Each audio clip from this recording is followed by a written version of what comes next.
Now we play a round called Quarantines We'd Like to See. This game involved Nigel and Tom, so you could make your way to the performance area, please. This round is a stand-up challenge. I launch the wheel of news, and wherever it chooses to stop, one of our performers must step forward and talk about a subject. OK, here we go. Our first topic, please. Let's spin the wheel. And the first topic is food. Can I have somebody to come in on that? Nigel.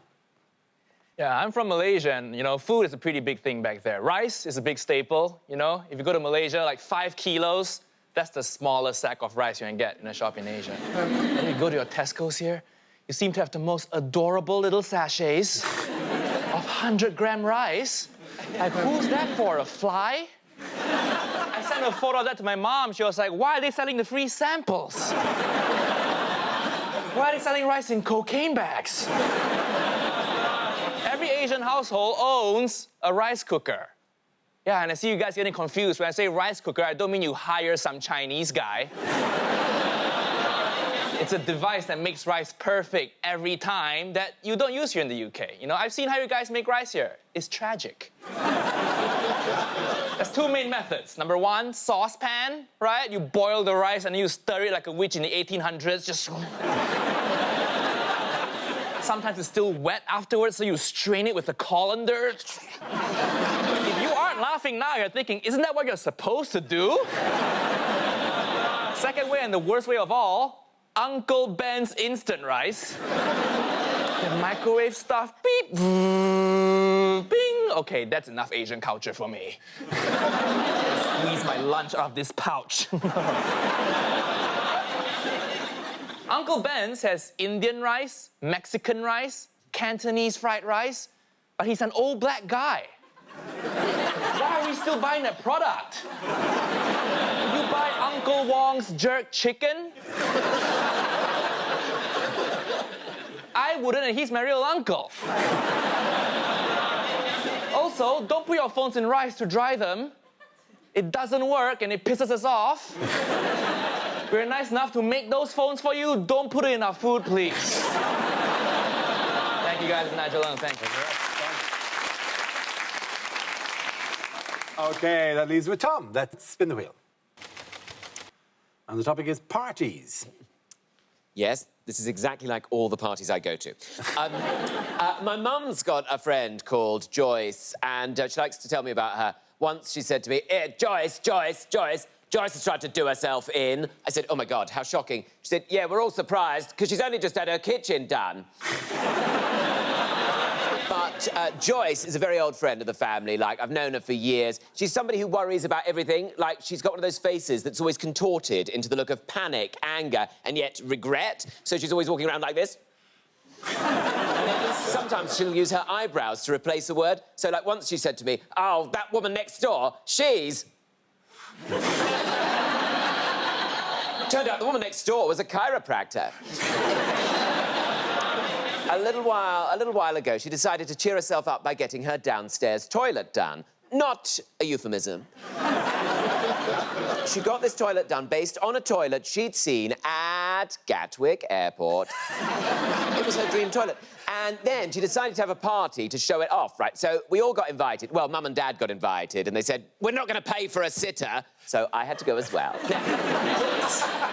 Joyce had tried to be organised for her party, and she'd done an online shop for the buffet. Trouble is, she'd never done an online shop before. She didn't understand about the amounts. Somehow she'd managed to order 8 kilograms of ham and 1 bag of salad. You've never seen so much ham in all your life.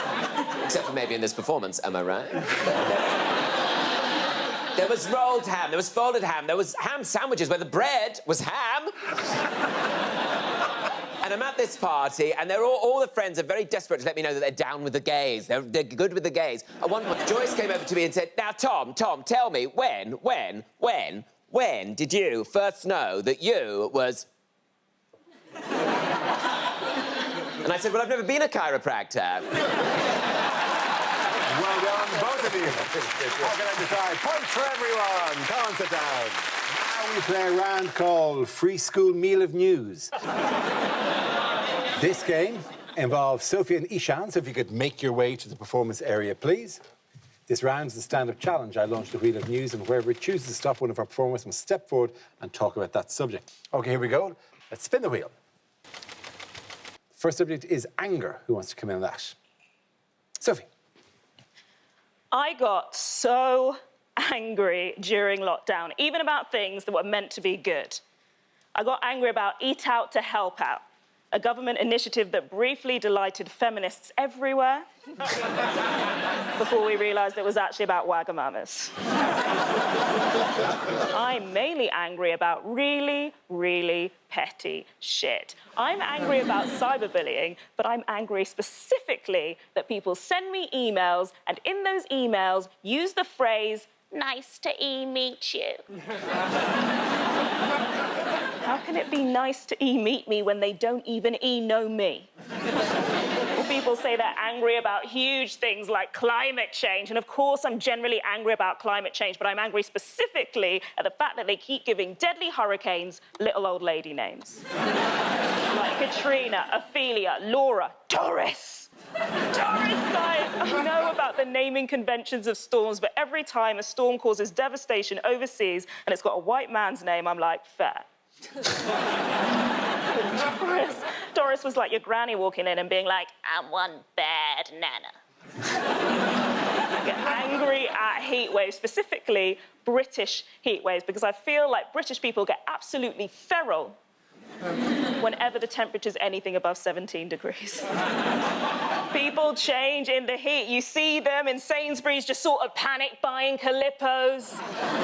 People getting onto public transport wearing like a three-piece suit and sandals. The worst thing about a heat wave is that you get these old geezers with the body confidence of Kardashians. They go out into the parks, they find the best spot, they lie down, they strip off, they lube up, they lie there in the rays like uncooked gingerbread men. Just looking up at the sun going, "Bake me!"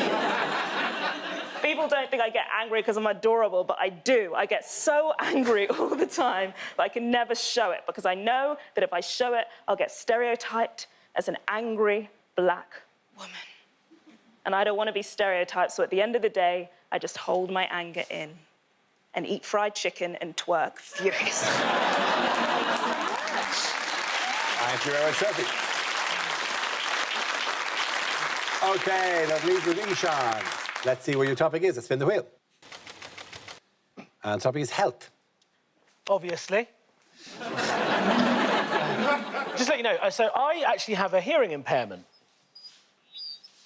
That's my hearing aid, which means when I go for a job interview, I can see an HR manager going, tick, tick. Please be gay, please be gay, please be gay. Ridiculous, right? They're not the only ones that do weird shit when they find out I'm deaf, right? The other day I was walking down the road, this guy walked past me, he noticed my hearing aid. This is all he yelled out. "Oi! Bluetooth wanker!" Stop Bluetooth earpiece. Or the other one I get is, "Oh, Ishan, it's so interesting that you're deaf because I think I'm actually a bit deaf too." What do I do with this information? You can't do that with any other disability, can you? You can't go up to someone in a wheelchair and say, "Mate, when I drink too much, my legs feel a bit wobbly as well." You can't. But also, I feel like deafness is one of those disabilities that doesn't get the respect it deserves. Like, I don't feel like I can get the same benefits as other disabled people. Like, I can't legitimately enter the Paralympics, can I?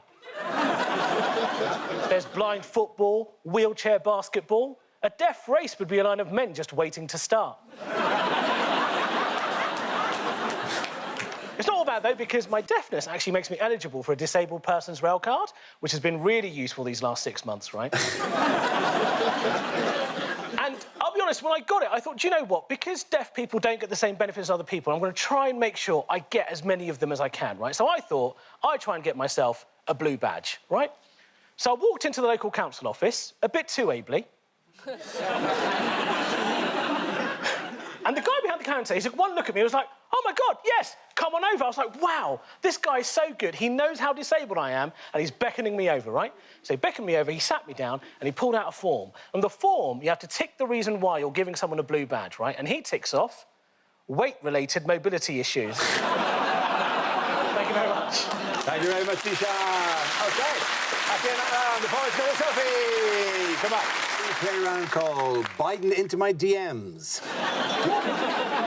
This game involves Mark and Maisie, so if you could make your way into the performance area, please.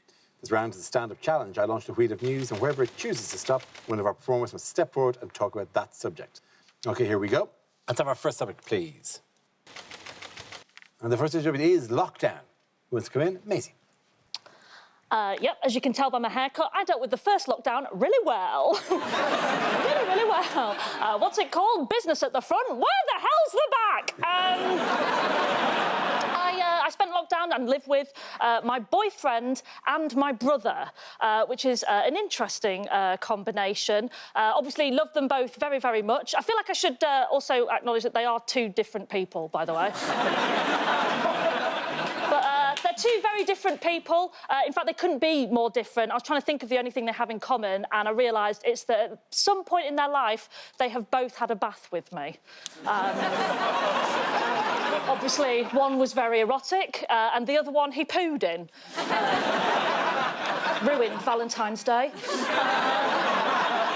But one of the pros of lockdown has been that me and my boyfriend, we've been able to have our evenings back together, which is nice. And as a result of that, there's been a lot more jiggery-pokery going on.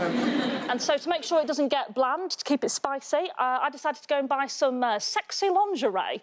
I say I bought sexy lingerie. I went and bought a pair of knickers that matched a bra I already had. But that's because sexy lingerie is expensive. It's really expensive, right? You can tell because when you read the labels, they all sound like very posh sport. But I decided to buy this lingerie. Took out a 3-year loan to get it, and do you know what? It took me that long to put on. I was in the bathroom for ages trying to get it on. There was straps this way, straps that way. By the end, I looked like a pork joint in a butcher's window. But I'm there trying to psych myself up, right? Going, you're sexy. You say, I've got the moisturiser on. I've put my sexy playlist on. I was like, Alexa, play aubergine emoji playlist. Right, I was in the zone. In the zone. I was like, come on. I walked into the bedroom. My boyfriend, he saw me. His jaw dropped to the floor, and he went, wow. That is coming straight off. I said, it's chuffing not! So this is a treat, and you need to appreciate it as such. When you go to a restaurant and you have the posh item, you have the expensive item, let's say you have the £40 steak tartare, you don't wolf it down like a burger. You take your time with it, you savour it, you appreciate what you're having. And I am not a wimpy burger, Michael. I am a £40 steak tartare.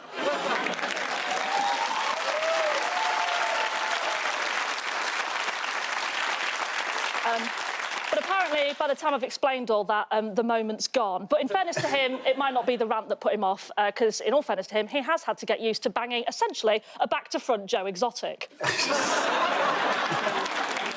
Thank you very much, Maisie. OK, that leaves us with Mark. Let's see what your topic is. Let's spin the wheel. And the topic is jobs. So I don't really like the people who work at the train station. They can be a bit annoying. I went there the other day, went up to the desk, I said to the man, can I have a cheap ticket to London, please? He said, it's peak time. I said, OK. Can I have a cheap ticket to London, please?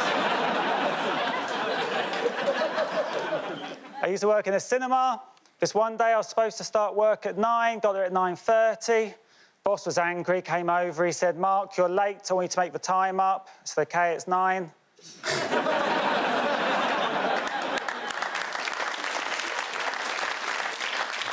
I was on the ice cream counter, guy came up, he asked for 1 scoop and sauce. I said, Rihanna's pregnant, and my mate Steve told me.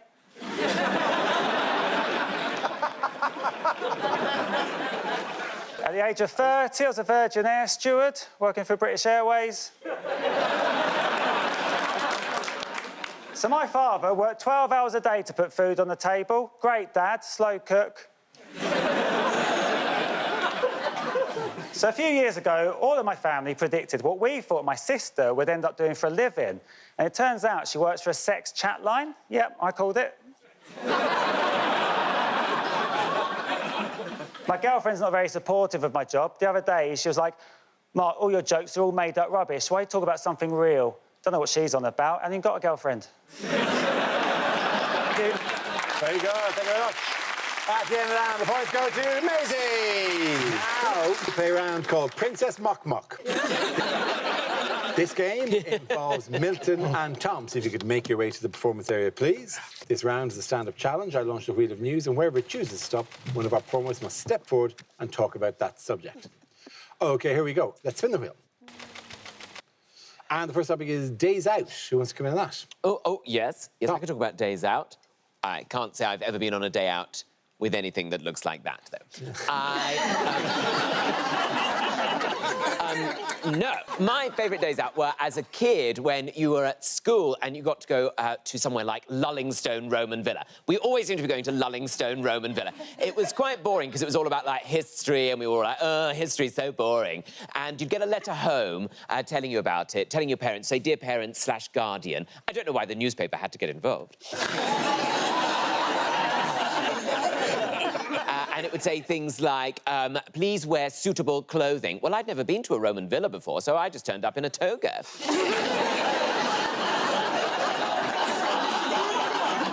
And when you get there, right, on the day, you get siphoned off into little groups, which are headed up by either an out-of-work parent, maybe a local lollipop lady, or, seemingly, just any old local criminal. You're taken to Lullingstone Roman Villa. You're quite enjoying looking around, but then it's made really boring because you're made to fill out these horrible worksheets where you have to, like, answer questions like, tell us what the lady of the house thought of the aqueduct, which was not a euphemism. And then... the only thing that really mattered to us was spending the £1.50 we'd been given by our mum in the gift shop. And the gift shop was mainly filled with pencil sharpeners with Lullingstone Roman Villa written on them, or rubbers with Lullingstone Roman Villa written on them, or sometimes just a rock with Lullingstone Roman Villa written on it. And that was basically the highlight of the whole day.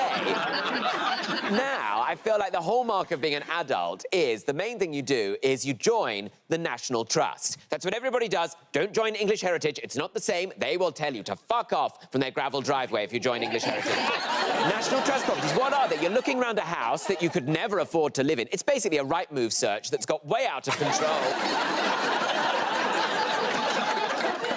Really, the only thing you really care about is actually the end of the trip when you get to go and have a look around the gift shop. And you think, suddenly, history does make sense because it keeps on repeating. Anyway, thank you very much. Thank you very much.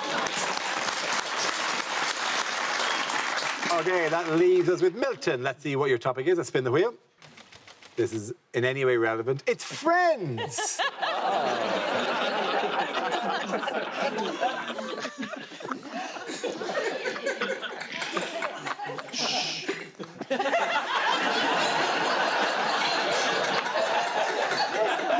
Friends sometimes ask me why I'm training 2 rabbits to leap up in the air behind me and flex their ears simultaneously.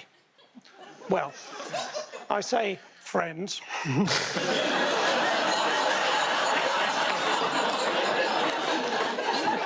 I don't know if you ever get to know someone on the internet and then you actually go round to their house and spell out in balloons, will you marry me? And then you see their actual face and you pop the question.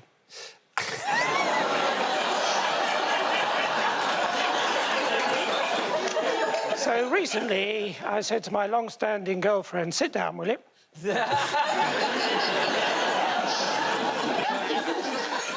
Ed Byrne, that sounds like a nasty injury.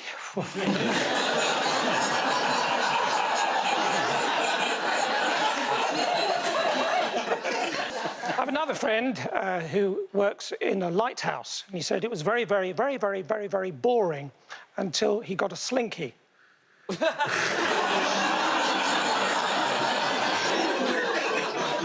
I've got another friend who thinks I've got attention deficit. Look at those lights.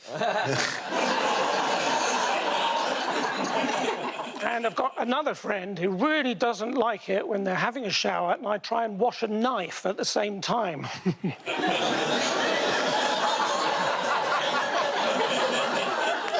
Jones. Point there goes to Milton Jones. We play a round called Wham Bam Thanks Van Tam. This game involves Angela and Maisie. So if you could make your way to the performance area, please. This round is a stand-up challenge. I launched a wheel of news, and whoever chooses to stop one of our performers must step forward and talk about that subject. OK, here we go. Let's spin the wheel. First topic is health. Maisie. Big year for health, am I right?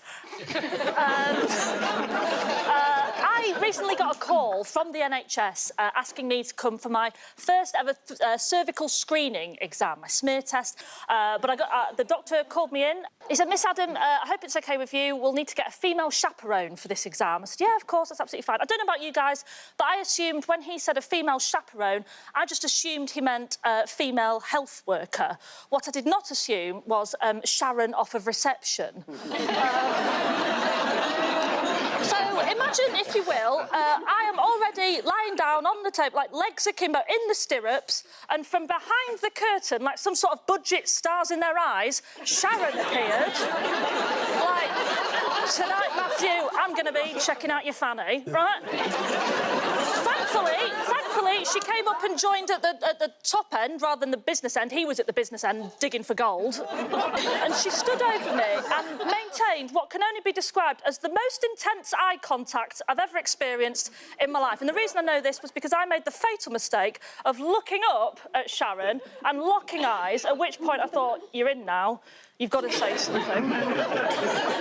So I said, how have you been? Have you been busy? Like I got in an Uber.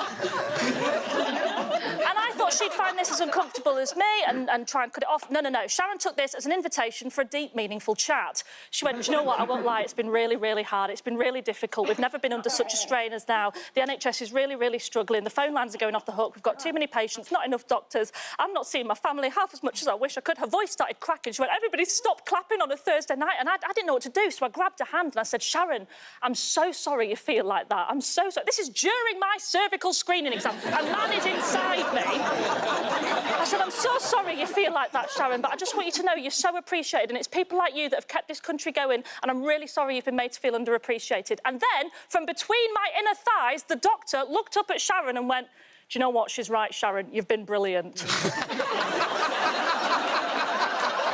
He then turned to me and went, what say you and I give Sharon 3 cheers, right? I don't know how this pandemic is going to end, but quite frankly, any healthcare service where we are encouraged to sing a song of support to the lady from reception during our smear test with the added encore of "for she's a jolly good fellow" is a healthcare system worth saving. Thank you very much, amazing.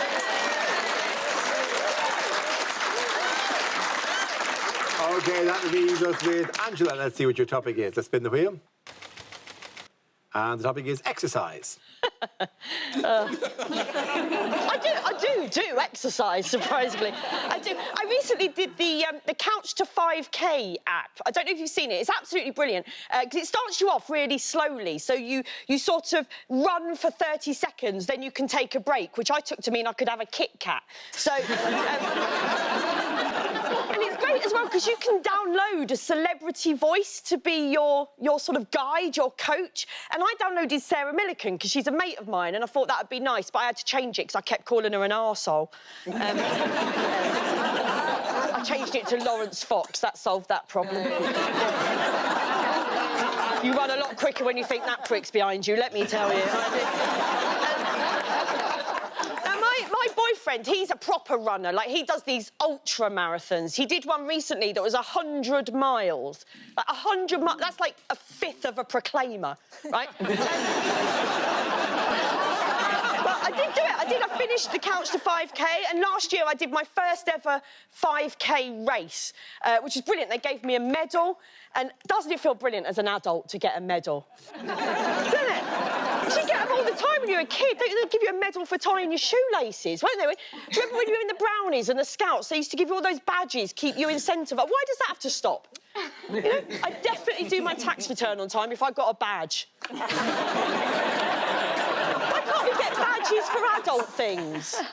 Not adult things. That's... Here's your blowjob badge. Definitely get it, but where would I sew it on? Did you know, in the Brownies now, they are thinking of introducing a self-esteem badge. Yeah, how shit are you going to feel if you don't get it? Thank you very much, Angela. Points for everyone. Come on back. We play a round called Donald Dumped. This game involves Math and Tom. So if you could make your way to the performance area, please. This round is a stand-up challenge. I launch the wheel of news, and wherever it chooses to stop, one of our performers must step forward and talk about that subject. OK, here we go. Our first topic, please. Let's spin the wheel. And the first subject is fitness. Who wants to come in on that? Matt.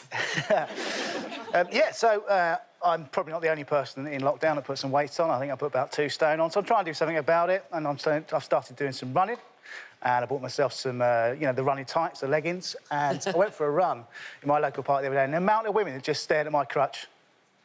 None. None. I'm going to cut a hole out tomorrow and make it worth it. Do you know what I mean?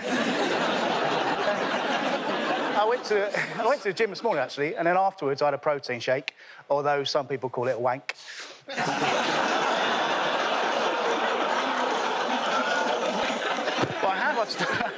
I've started looking after myself better. I've started cooking properly. I've started cooking with coconut oil. Well, Malibu, same thing, innit?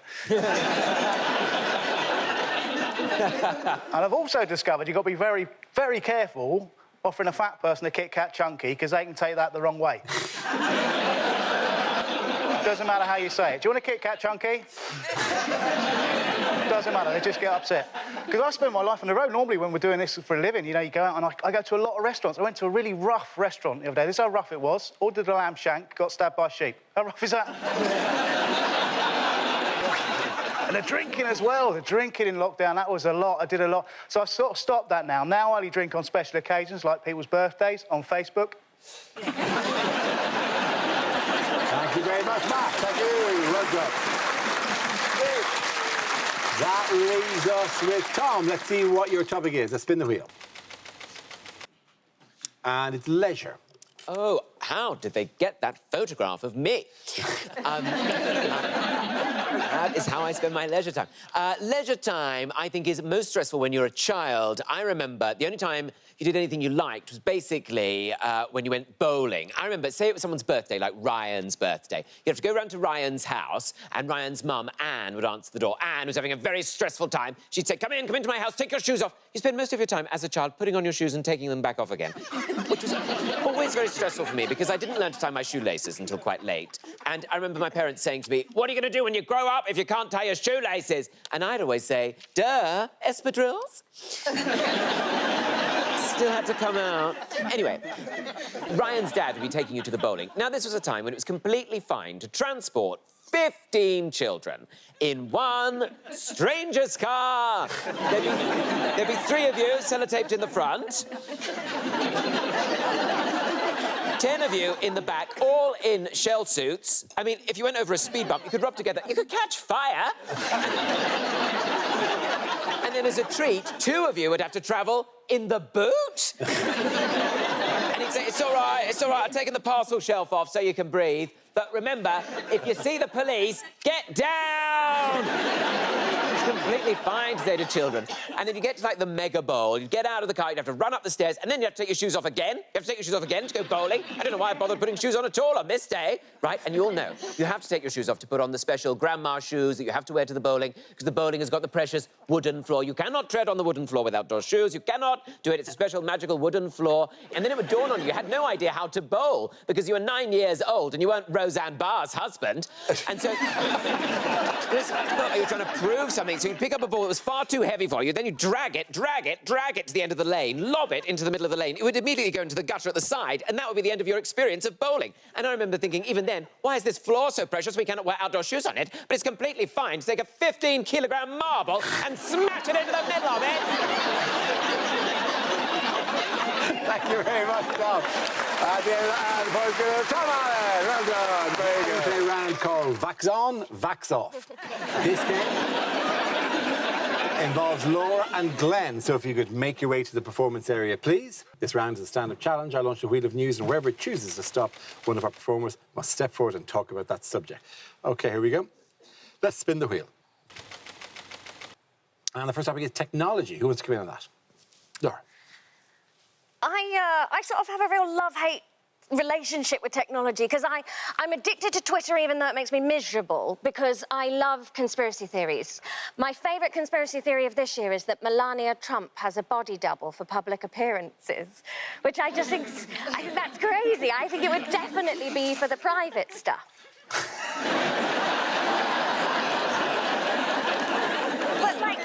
needed it, because that's the thing that's killed me through the lockdown, is not being able to have human connections. I'm really needy. Like, I like stand-up, but if I could do this my way, it would just be me coming round individually, sitting on each of your laps, going, you do love me, don't you? I need affection, so I'm glued to my phone, like, who doesn't love me? But, I know you think I'm joking, but when we've done this record, we're getting in a WhatsApp group. Just... I don't know what happens, but women download WhatsApp, and then the next day you wake up and you're in 14 separate WhatsApp groups that are all made up of different combinations of the same 7 women. But there's one woman missing from each group, but you don't know which one's missing because you've given them all bizarre names based on in-jokes that you've forgotten about, and it's chaos. Your phone's beeping every 20 seconds, so you can't have that, so you have it on mute, but then you can't admit that it's on mute because that's treachery. So you have to be like, oh, sorry, I haven't looked at my phone all day. Yeah, like any of us haven't looked at our phone for more than 5 minutes. No, that's a lie. But there's nothing you can do because you can't leave a WhatsApp group, can you? So eventually what you have to do is you get your best friends and you're like, Lucy, Sarah, come with me. We're going in our own WhatsApp group over here. And then for 2 days, it's lovely. And then Lucy goes on a night out and is like, I just met Emma. She doesn't know anyone in the area. I'm adding her to our WhatsApp groups. No! No! If a woman has reached her mid-30s and doesn't already have a solid group of friends, it's for a reason. Well done, Laura. Very good. That leaves us with Glenn. Let's see what your topic is. A spin the wheel. Confrontation. I'm doing it all right. I never used to be confrontational at all. You know, when I was growing up, I never wanted to get involved in any argy-bargy. That's short for Argentina-Bargentina. But now I don't take any nonsense from anyone. Like, now I'm really open and honest. Like, whenever I get a bad haircut, for instance, so every time, whenever I get a bad haircut and I don't like the haircut, I've now finally got the guts to be able to look that hairdresser dead in the eye and say, that's great, thank you. I'm not afraid anymore. But I never used to be. I never used to be confrontational. I remember the one time I really regretted not confronting someone was a couple of years ago. I was having a house party, and it wasn't in, like, a nice house or anything like that. I don't know if you've ever lived in a house so damp you have to keep your phone in a bowl of rice at all times. But halfway through the party, I noticed that my housemate was in the corner of a room getting really, really drunk, like obnoxiously drunk, really spoiling the party, drawing a bit of a crowd. And I went over to him and I said, why are you getting so drunk? You're sort of ruining the party. And he said, oh, sorry, Glenn, sorry. Basically, I'm just trying to drink to calm my nerves. I've got to go to hospital tomorrow for, like, a really big operation. And everyone at the party was like, oh, my God, are you OK? He's a surgeon. And apparently, there's no laws against that. Did you know that it's not illegal for your surgeon to drink the night before an operation? Have we got any surgeons watching from home? No, because they're all out getting hammered. That's what I've learned. And no one knows this about surgeons. I don't trust any surgeons anymore. It ruined every night out for me since. I'd be out on a nightclub dance floor looking around the whole time thinking how many of these pieces of shit are medical professionals. And the worst thing I found out is that if you're a patient, you're not allowed to drink the night before an operation. That's messed up in the wrong way round. I don't know why surgeons have imposed that rule. Surgeons don't want you drinking the night before an operation because surgeons are worried you're going to go out clubbing and bump into them. I mean, it makes sense. Why is your doctor's handwriting so messy? He's got the shakes from last night. Your surgeon's only scrubbing up before an operation. He's trying to get rid of the nightclub stamp from the back of his wrist. That's the only reason. But obviously, I didn't confront him because, you know, I was a timid person. I'm not like other 28-year-olds. Well, I'm 31, but, like, I think I was always nervous about confronting people because I was always very shy. I was always very neurotic, you know. I'm one of those people, you know, I can't pee unless I can hear a tap running, you know, and I can't shit unless I can hear lasagna being dropped into the bath.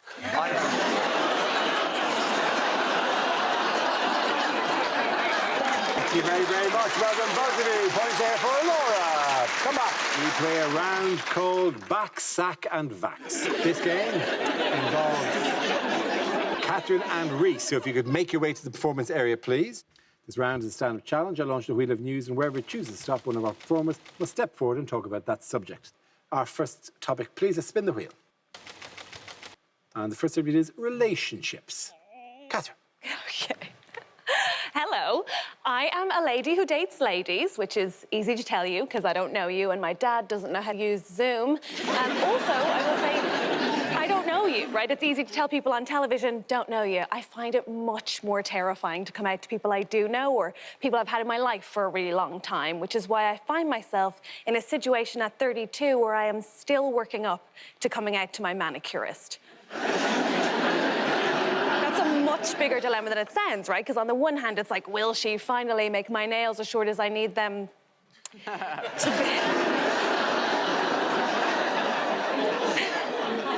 By the way, the best person I've ever come out to is still my mother, because my mom has a unique way of sort of being supportive, but also making things weird.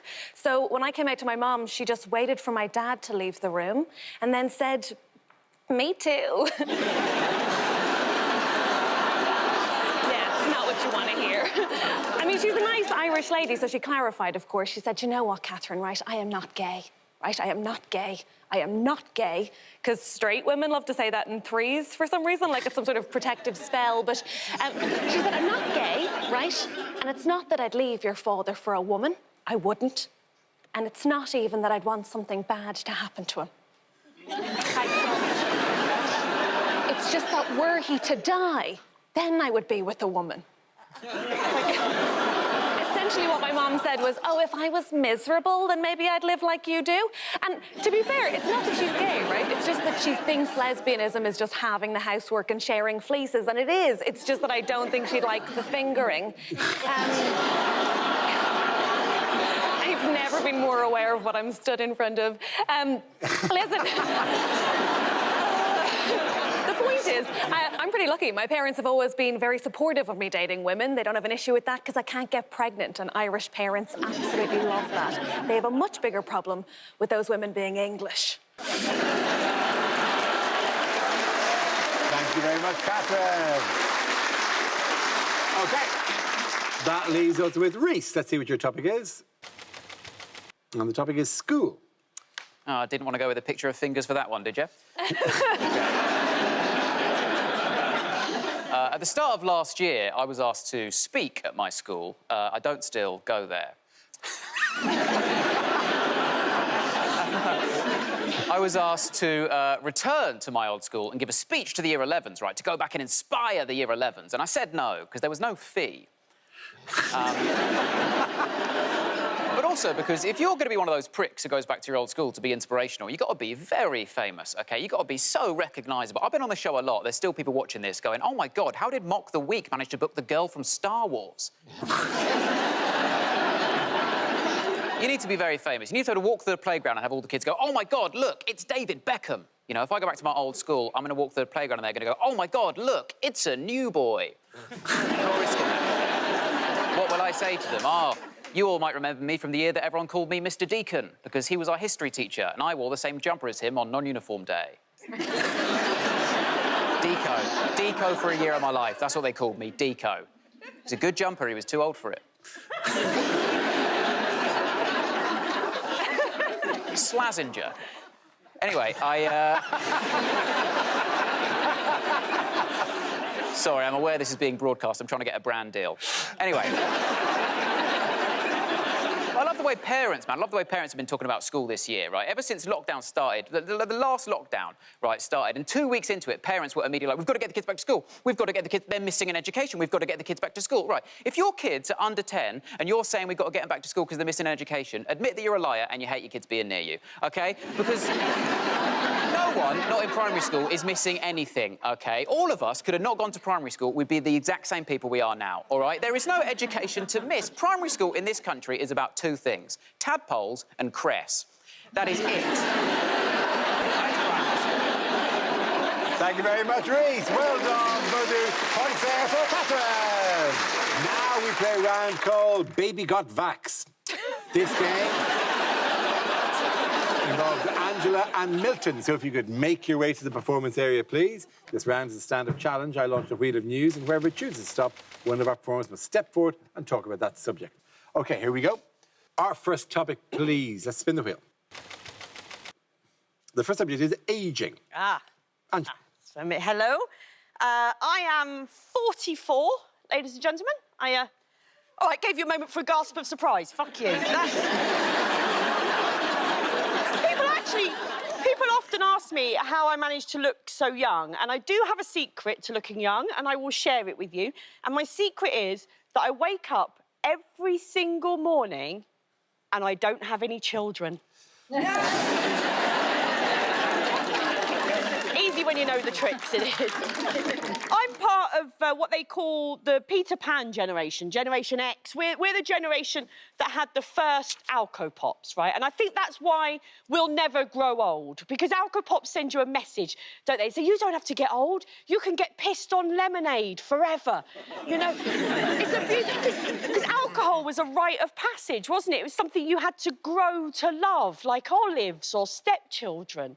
You know?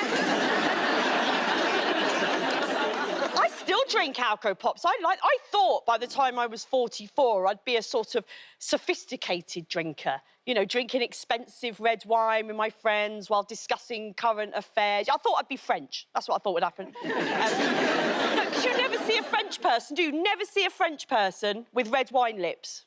Never. Me, 2 glasses of red wine, I look like I've sucked off a felt tip. Why is that? Because people had said to me before I turned 40 that when you turn 40, as a woman, you become invisible. I was like, brilliant, because that's like the best superpower, right? And then I got a taste of what they actually mean. I was with my brother. Now, my brother's a lot younger than me. He's 12 years younger than me. His name's Phil, or as I like to call him, Whoops. And, sorry, Phil. We were walking along together, and we walked past a nightclub, and there was a guy outside the nightclub, and he was handing out flyers to passers-by, and he gave one to my brother, and he didn't give one to me, and I was furious. Right? I was like, how dare you judge me on my age and appearance? How dare you decide? I've got more disposable income than young people. I could spend it in your establishment. How dare... And the guy sheepishly handed me a flyer, and I snatched it out of his hand and walked round the corner, and that's when I realised it was a flyer about the importance of checking your testicles. 2021, mate, I could have testicles. Thank you very much, Angela. That leaves us with Milton. Let's see what your topic is. Let's spin the wheel. And it's childhood. So I come from a family of failed magicians. I've got 2 half-sisters.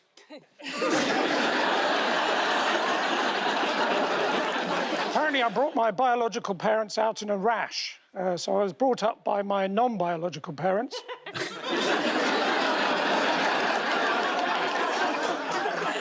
An upbringing of little comfort, I can tell you. I remember years ago being in the 100-acre wood. And next to me, there was a girl with a twig, and I was standing on a little bridge, and she said, "Poo sticks?" I said, "It does, doesn't it?" You find the twig helps, do you?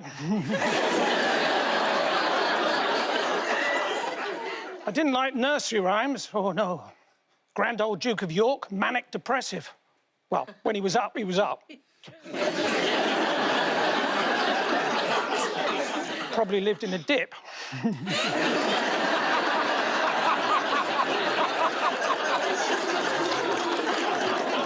Thanks, that doesn't normally work.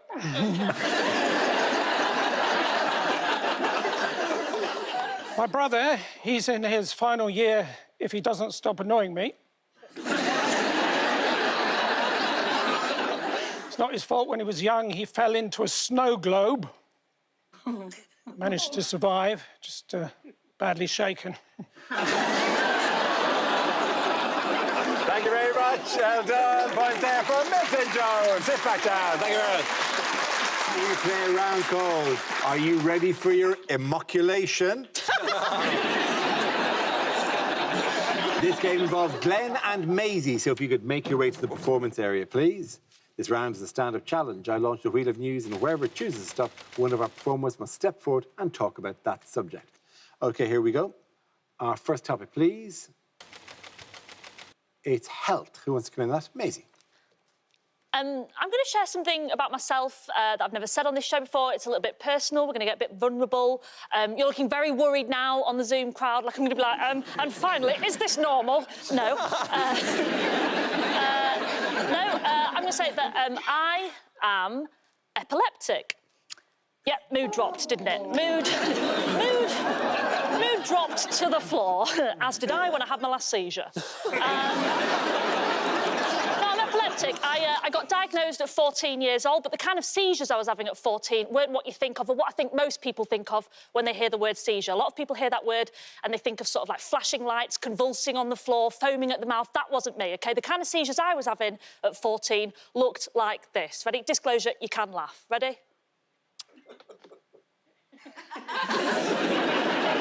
Once more for you there.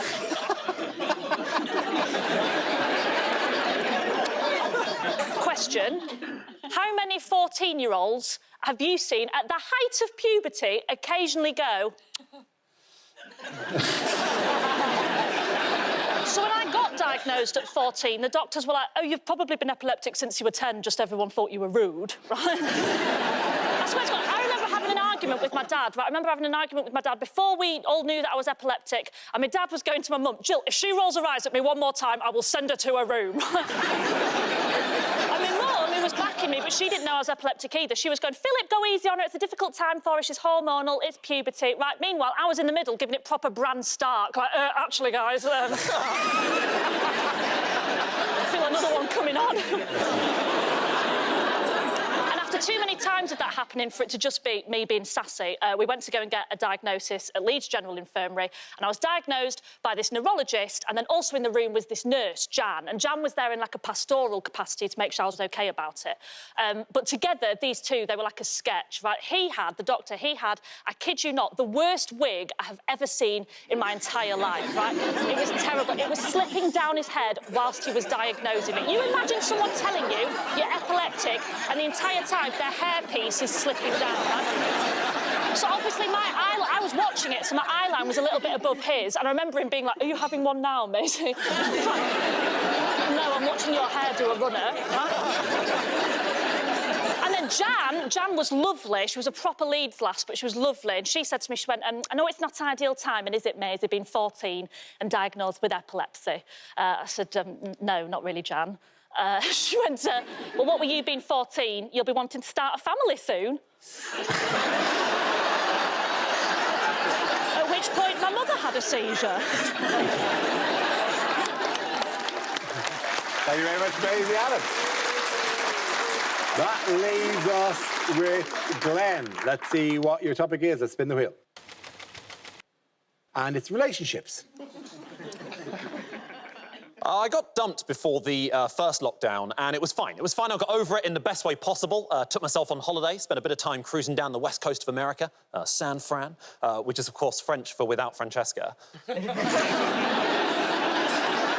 it's horrible. I got dumped by email, and the worst thing was I was only CC'd into it, so it was just awful.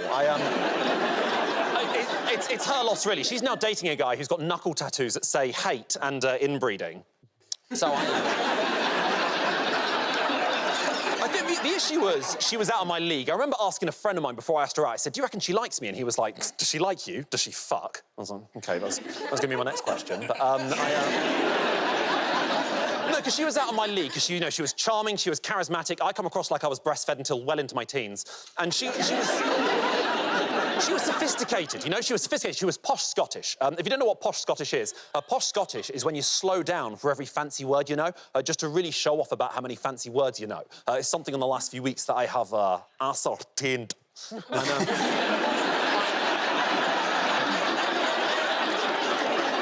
find when you date someone who's out of your league, you start to panic. You sort of think, have I overstretched myself? Have I taken things too far? Have I shitten off more than I can poo? And so when she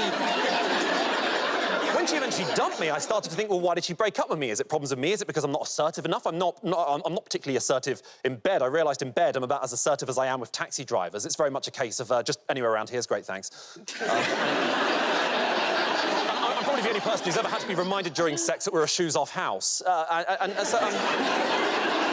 didn't understand why we broke up, but I don't understand many things in life. I don't understand why people date. I don't understand why people break up. I don't understand what the meaning of life is. I don't understand why they decided to call it Naked Attraction and not Who Wants to See a Willy on Air. Thank you very, very much. Well done. Points there for Maisie. Go sit down. Now we play a round called Mad Vax Beyond Thunderdome. This game involves Maisie and Ria. So, if you could make your way to the performance area, please. This round is a stand-up challenge. I launch a wheel of news, and wherever it chooses to stop, one of our performers must step forward and talk about that subject. OK, here we go. Our first topic, please. And the first topic is race. Who wants to come in on that? Yeah, all right, I'll do that. None of those shades are me. Look at that. As an Asian woman, I never look my age. That's because we don't age the way other races age. You know how they say black don't crack? Well, yellow don't mellow.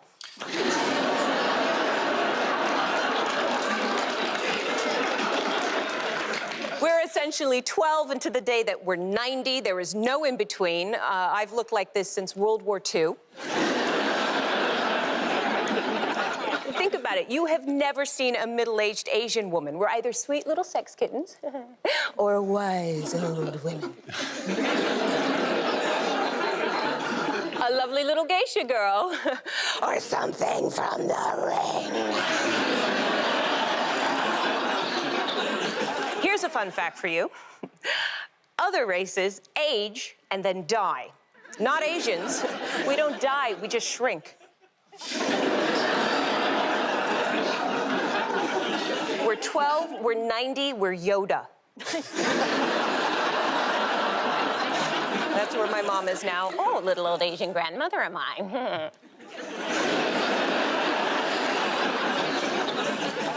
As I've mentioned, I have 3 kids. The 2 boys came out looking like me, right? They had dark hair, they had dark eyes. I knew they were mine. How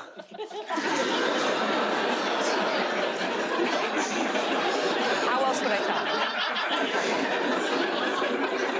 Because my daughter came out blonde.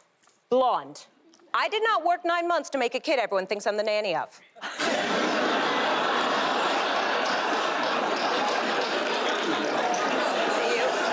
Thank you very much, Ria. OK, that leaves it with Maisie. Let's see what your topic is. Let's spin the wheel. The topic is the North. That is me on my first day of school. The last gig I did before lockdown, I was introduced on stage as cheeky northern working class comedian Maisie Adam. Yeah, which I was quite shocked by because I'm not actually working class, but I think down here just people hear this accent and assume there's been a struggle. Honestly, you talk like this down in London and they're like, oh my God, a female Billy Elliot, I love it. Are you all right using an inside toilet, yeah? Yeah? I'm from Yorkshire. My parents are both from Yorkshire, but my dad's a proper Yorkshire. He's a man of very few words. In fact, he speaks like once every 3 days. And when he does, what he says is so basic, you wonder if it's actually quite profound. I was trying to think of the last conversation I had with my dad before all this, and it was, he just sort of shuffled into the living room, sighed, and said, I genuinely thought, it was so basic, I thought he was reciting a haiku. Like, he came into the living room, sighed, and just went, dishwasher's broken, but I've checked the guarantee, it's got a year left, and then walked out again. I was just sat there like, thank you for sharing, Phil. Did you write that? That was beautiful. Thank you. Even the way they met, my mum and dad, it sounds like it should be really romantic, but I know it can't have been because my dad was involved. They met walking their dogs, right? They met walking their dogs in the park. Sounds very beautiful, very Disney, very 101 Dalmatians. But I know for a fact it would have just been like my dad walking up to my mum, pointing at a dog, going, what's that? And her going, it's a Cocker Spaniel wine. He'd be going, lovely, what are you doing on 1st of August? Shall we get married? That's it. Thank you very much. Well done to both of you. Points there for Realina. Come on, sit down.